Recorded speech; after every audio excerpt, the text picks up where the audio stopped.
యాదాద్రికి పోటెత్తిన భక్తులు. ఆదివారం సెలవు దినం, పైగా కార్తీక మాసం కావడంతో యాదాద్రి లక్ష్మీ నరసింహ స్వామి వారిని దర్శించుకునేందుకు పోటెత్తిన భక్తులు. ఉచిత దర్శనానికి దాదాపు 2 గంటల సమయం.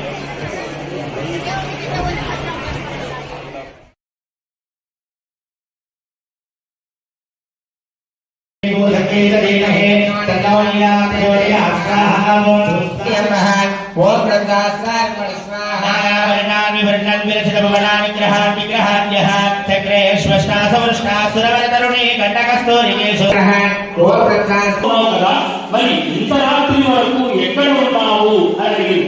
అప్పుడు కళావతి అంటుంది, అమ్మా, ఒక బ్రాహ్మణిలో సత్యనారాయణ స్వామి వ్రతం జరుగుతూ ఉంటే అక్కడే ఉన్నాను, స్వామివారి కథ విన్నాను, ప్రసాదం కూడా తీసుకొని ఇప్పుడే వస్తున్నాను అని చెప్పారు.